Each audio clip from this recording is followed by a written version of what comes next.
Hello folks, and welcome to another video here in the Microsoft Sim. This will be a first impressions look at the aircraft on your screen, recently released on the .to.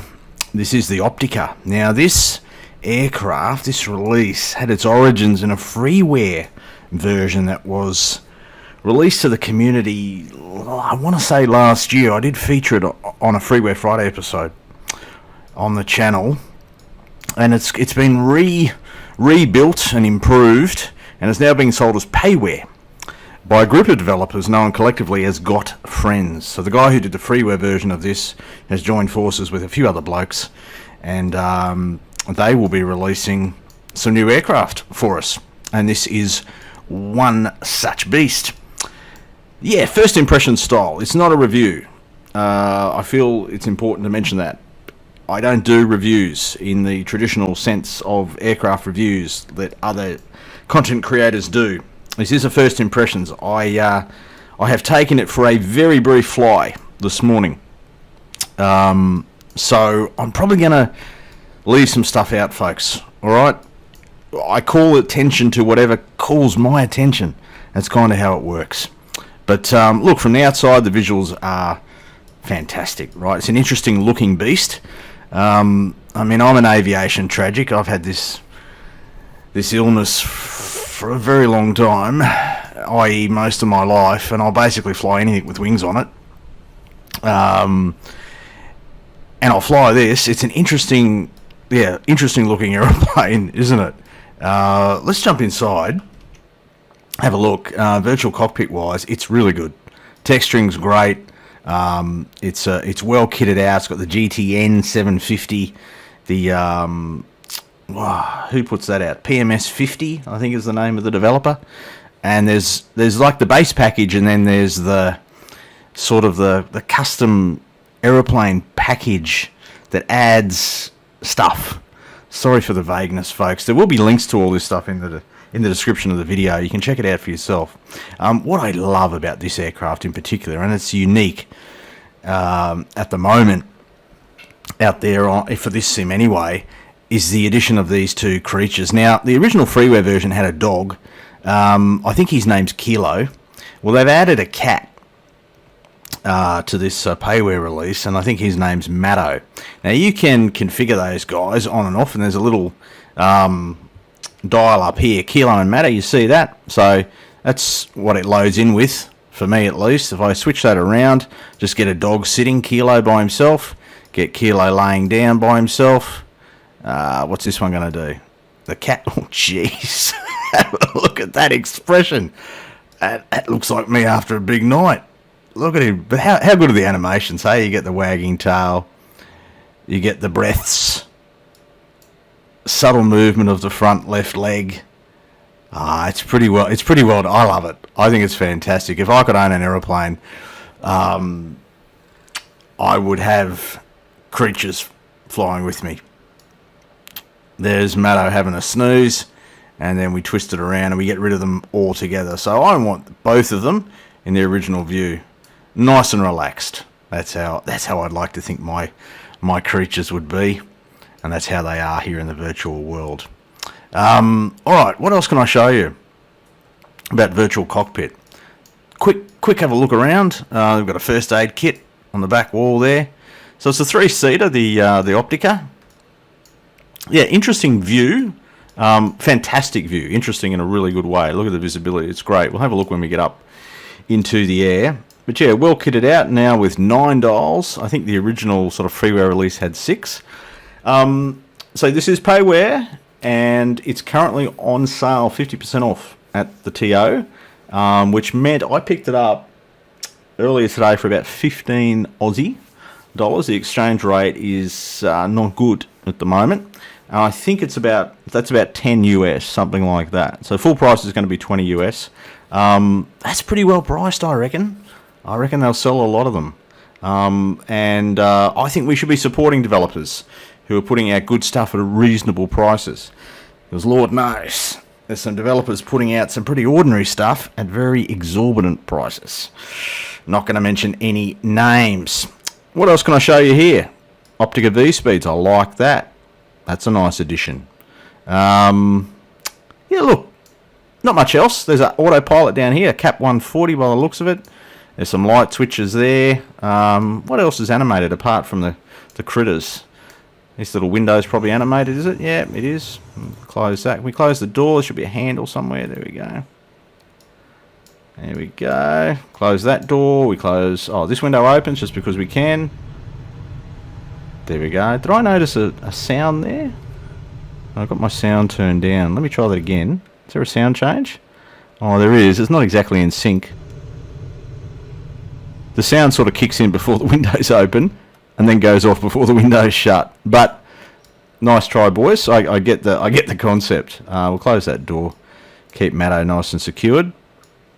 Yeah. All right. Let's get some power happening. Initializing system over there on the GTN 750. The autopilot should be kicking in. What's PFD stand for? If I read the documentation, I'd probably know. Get a nav light on. Get some panel lights happening. Local Barrow. I didn't mention where we are. We're in Japan, folks. A place called Sado. Romeo Juliet Sierra Delta is the ICAO code. Don't know where we're going to end up. Don't know anything about this part of the world. Sort of a random pick. It's on an island somewhere in Japan. That's pretty much all I know. So we're going to fly around.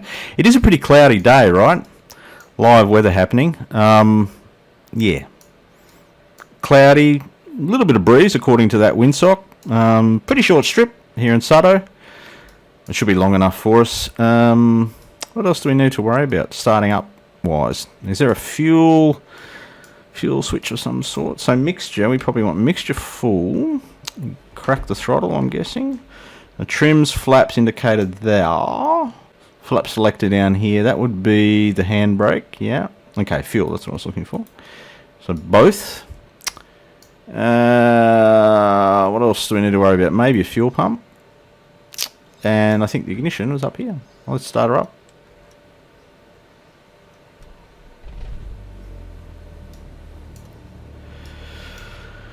Have we achieved engine start? Sounds like it.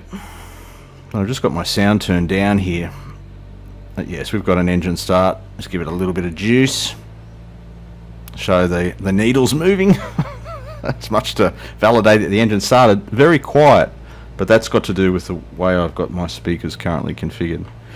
Yeah, there we go. Just jump back inside. Let you have a listen from the outside. That's what she sounds like. From the rear. It's quite a futuristic looking aeroplane, isn't it? Not many of them were made. 20 something or something? Something like that. There it is. Oh, just love seeing those animals there. It's a nice touch. Well done, boys. Or boy, whoever did it. Looks like they've modelled some scratches and imperfections on the glass as well, by the looks of it. Is that what I'm seeing there? I think so. Alright. Folks, shall we go for a fly? It's kind of what we do on a flight simulation channel, isn't it? We go for a fly. I'll just get myself sorted here in terms of controller settings. Not controller settings. Just getting my controllers in front of me so that I can actually fly. Make our way on it to a runway. And then we'll have a look at this bird in flight. Alright, lined up runway 10 at Sado. And just move that heading bugger. Oh, that's a bit painful. riveting footage here, folks, as I move the heading bug, align it with the orientation of our aircraft, which is going to be right there. Local Barrow set. Do we have flaps sorted? We do not. We do now. One stage of flap. Our trim is sorted, elevator trim. The fuel is on both. So our rotate speed is going to be 55 knots. Keep that in mind. We'll get the taxi light off, put the landing lights on, the strobies. Yep, all good. Won't worry about pitot just for the moment. Won't worry about autopilot. And we'll sort of take off, maintain runway heading. We're probably going to have to try and stay in this area here between the hills. That will be the plan. Alright, so yeah, really interesting perspective here. It's a little weird. more akin to a chopper than a fixed-wing aircraft. Alright, shall we do this? Let's do it. Introduce some juice, looking for a rotate of about 55 knots. Full juice now. I'm going to keep it straight. There we go, not too bad. Speed, airspeed alive. Through 40 now. And about 55 is about there. We'll start to rotate and away we go. Très bien. Yeah, weird perspective. I probably would have mentioned that, or I probably will mention that several times during this video, folks. My apologies. I call attention to what calls my attention. That's how it kind of works. We'll climb out here at about 65 or 70 knots, something like that, about 500 feet a minute. Take a view at the left hand side. Head out in this direction for a bit. We should be able to remain clear of cloud by the looks of it. We're not going to go too far, folks. Not going to make this a terribly long video. Over to the right hand side, the eastern side of the island. At 60 knots, climbing at about 500 feet per minute. Well, we were, at least, for a while. You're not going to go places in a hurry in this aircraft, folks. It's more of a sightseeing experience, and what better sim than the Microsoft Sim in which to do that.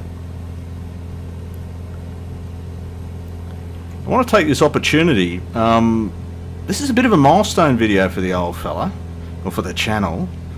YouTube tells me that if I actually publish this video, it will be the 250th video, 250, posted to my channel.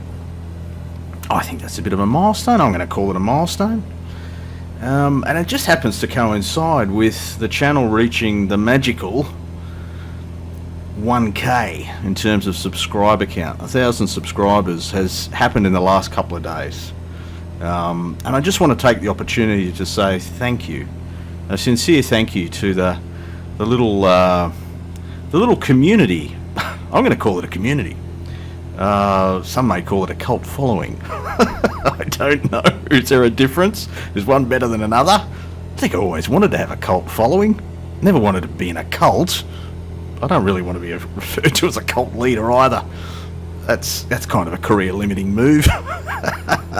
But yeah, I wanted to say thank you to the community of flight simulation enthusiasts that have supported me, particularly in the last year or so. Of that 250 videos, most of them, more than half, have occurred, have been published in the last sort of year. So I guess I'm averaging one video every 3 or 4 days, and that is only happening because you guys are supporting my publishing of the videos, and you're enjoying the content, I hope, learning from it, getting some entertainment. It's a form of escape. Those regular viewers of the channel will know that I do carry on with a fair bit of nonsense. I do make shit up a lot, and as I say often, flight simulation for me is a bit of an escape. So if I can't make shit up on my own YouTube channel, when can I, eh? That's my story, and I'm going to stick to it. I'm going to get Georgie to do some flying for us. Get the autopilot on. So this is in roll mode, vertical speed. Can I go altitude hold? Where's that? Altitude hold? Alright, will he hold that altitude for us? He will. He's in roll mode. That'll do for now. Just want to take an outside view for you. I know there are people that do enjoy that. There she is, folks, in all of her glory. Hey, those animals, I reckon they've done this before. They're pretty calm. And Matto the cat, he's still snoozing. I must be flying real well, hey? If he's still having a snooze. And what a view for Kilo. He looks like the sort of dog that would enjoy the flying caper, don't you reckon? He's got the tongue animation. I just love that stuff. I really do. It's unique. The aircraft's unique. And it's priced really well. We like that, don't we? Yeah, so there it is, folks. First impressions are certainly positive. I'm no expert on the aeroplane. It's not a detailed review, but I like what I see. It's met my expectations in terms of quality, visual quality. For, you know, $15 Australian, jeez, I'm pretty happy with the purchase. What a great way to enjoy this sim, hey? Look at that view. So good. So we will align the heading bug and we'll go into a heading mode. We might turn back for the field. A little bit painful to align the heading bug. Oh, really painful. I might edit this part out. I don't know. So heading's there. So we'll continue to scroll around back towards the north, towards the field. We'll make an approach into the same airport from which we departed. Continue to move around. Take the view. Fantastic performance. Yeah, no worries at all in terms of performance hit here. Wasn't expecting one either. Will be linked to the airport. It is a custom freeware version of Sado. Provide a link to that as well as to the aircraft, as well as to the avionics stuff as required. Folks, I'll see you for the final approach into the airport. We're on a bit of a right base to runway 10 at Sado, folks. We continue the descent, continue to slow down, probably approach, I guess, at somewhere between about 60 and 70. If I read the documentation, I'd know exactly what to approach at, but that kind of feels about right. Best guess for me. Kind of need to slow down a little bit. We're definitely high at this point in the approach, and to get down under that into that wide arc and get some flap stuff happening, and make the turn. Second stage of flap out now. Change the view to that one. Alright, it's holding that speed. We don't want to let it build. Yeah, high on the approach at this point. I think that's probably full flap there. We should start to bleed that speed off. Very good. Alright, down through 70 knots now. Oh, she flies beautifully. Really well. Righto, on profile. Looks like we've got a crosswind from the right. There's that 65 that we're looking for. Weird perspective. Interesting perspective. Have I said that before in this video? Crosswind from the right. 10 at Sado, Japan, folks. Here we go. What can we do?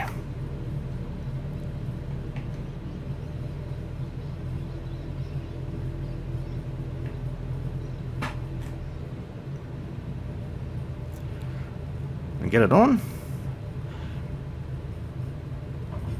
We're on. We brake. Ooh, we're going to get pushed to the left a little bit here. Oh, look. I'll take that. I'm gonna label that acceptable. Second flight of this aircraft. That'll do me. All right, taxi back towards the ramp.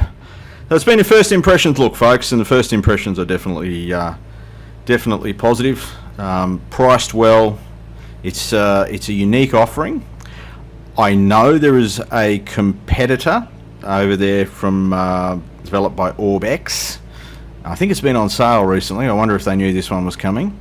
Yeah, if you're in the market for something a little bit quirky, a little bit unusual, and you don't have the OrbX one, well, I think this would be worth a look, particularly while it's on sale 50% off. So, yeah, that's my my word for what it's worth, folks. First impressions of the Optica here in the Microsoft Sim. Folks, thanks as always for your company, and we will see you next time.